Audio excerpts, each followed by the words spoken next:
有一天，我去巴扎逛街，在路边看到一个小女孩，穿的破破烂烂的，全身脏兮兮的，躺在路边睡觉。我第一反应是我以为这个孩子生病了，或者没有父母管，自己在这边睡着了，还是不舒服。我赶忙上前去问问她，把她摇醒。看她没有没有因为生病或者因为不舒服躺在那里，就放心了。但是当时我很心疼这个小孩子，因为差不多看起来只有3到5岁，一个特别小的小女孩，然后她一个人就躺在那里，因为在当时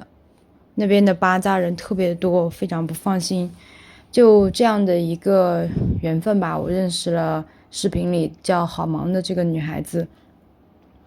在后来跟他们的了解，包括在后来见到了他的父母和他的家庭的其他成员，我发现慢慢的喜欢上这个女孩子和她的家庭。我觉得这是一种缘分吧，就像我来阿富汗的情节是一样。在几年前，我曾经看了2本书，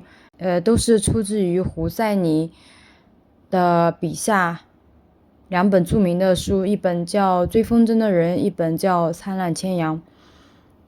之前我看了这2本书之后，对于阿富汗的这个风土人情和当时对于作者对阿富汗人民在30年中的发展中经历了很多痛苦，经历了很多不为人知的一些情感，所以我当时觉得我想来阿富汗看一看。因为这个国家对于我来说太神秘，太神秘了。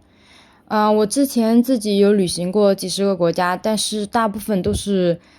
去看一些风景。但是后来慢慢的，觉得自己对于人文的一些理解和对于人文的一些兴趣也慢慢的表现出来了。因为我觉得一个地方，这个地方一旦这个地方只要有人的生存，它就会有一些其他的一些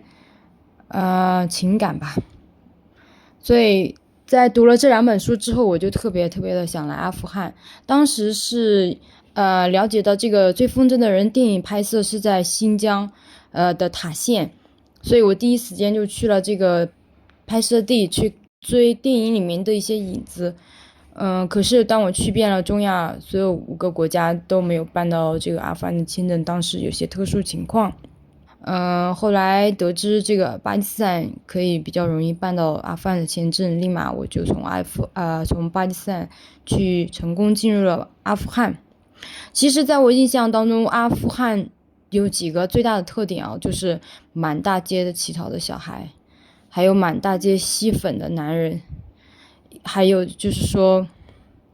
阿富汗给我的感觉挺压抑的，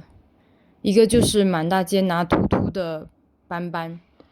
其实这几个元素构成的阿富汗与书中的对比，其实有很多地方是类似的。所以当时我在巴扎遇到这个女孩子，我就立马想去关心她，去了解她一下。因为在这个国家，很多的孩子特别的辛苦，特别的让人心疼，因为在很小的年纪就被迫要出去有可能还需要赚钱养家。当时其实挺难过的，因为在阿富汗你随处走的话都能遇到这些孩子。有些孩子比较腼腆，他不会说纠缠你去问你乞讨，有些孩子就会可能坏一点，他会如果你不给钱的话可能会骂你或者使用一些暴力手段。但是其实在我这里的话，我可以理解，因为饥饿贫穷可能带来的更多是其他的一些效应。在阿富汗这么长时间，我通过了解好萌的这个家庭和阿富汗的一些地方风土文化，其实跟我刚来之前的期待是不一样的，有一些是反感，但有一些是怜悯，有一些是又非常的喜欢这里，因为一本书对于一个国家的情感其实是很难表达的。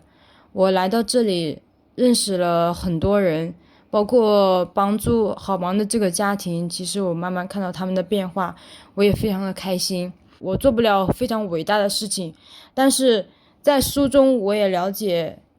主人公的互相救赎。对于我来说，在阿富汗，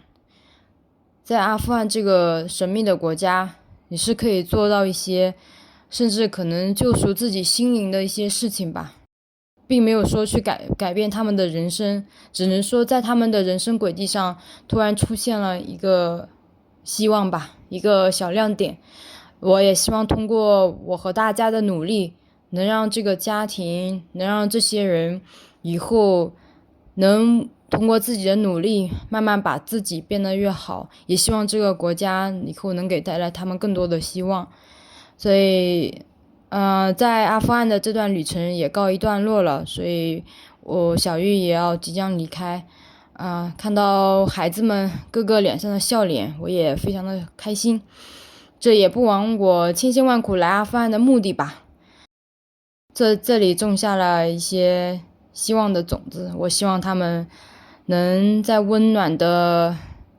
笑脸中发芽生长，快乐的成长。也希望下一次我回到阿富汗的时候，能够再看到他们，我们有缘再见。阿富汗，我会想你的。